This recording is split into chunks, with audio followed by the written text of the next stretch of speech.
Her gang har jeg en særlig gæst med. Alle hjem til Mille, du går rundt og det tag. Fordi jeg ved, jeg kan bare tage mig træner her. Der fik du fri, min ven. Men det går ikke tage Ikke så hurtigt. Glemmer du ikke noget? Det er støvler. Jeg har beton med her. Jeg kan lige høre det. Nej, jeg har beton. Jeg har moren beton. Og har en mega sød en ko. Når man mere tilbage. Hvorfor er en svensker fået altid meget værre end den højre? Nej. Hey, I kan da bare se, når der er, jeg logger ind på MSP. Det kan jeg da bare gøre sådan her.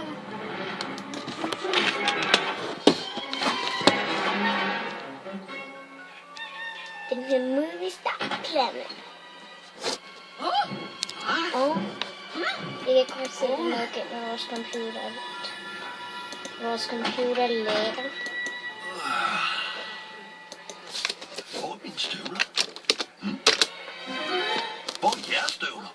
De er aldrig blevet stjålet. Hver eneste en. Nå, så det er derfor, mine fødder er så kolde. Hvem kan dog have gjort sådan noget? Jeg ved bare, det efterlod et temmelig stort fodaftryk. Det er lynehalsespor.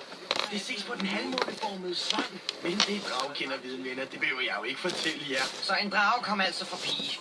En lynehals ifølge min ven Fiskeben. Men det betyder ikke, at den stjæler alle jeres støvler. Det finder vi kun ud af på en måde. Følg fodsporene.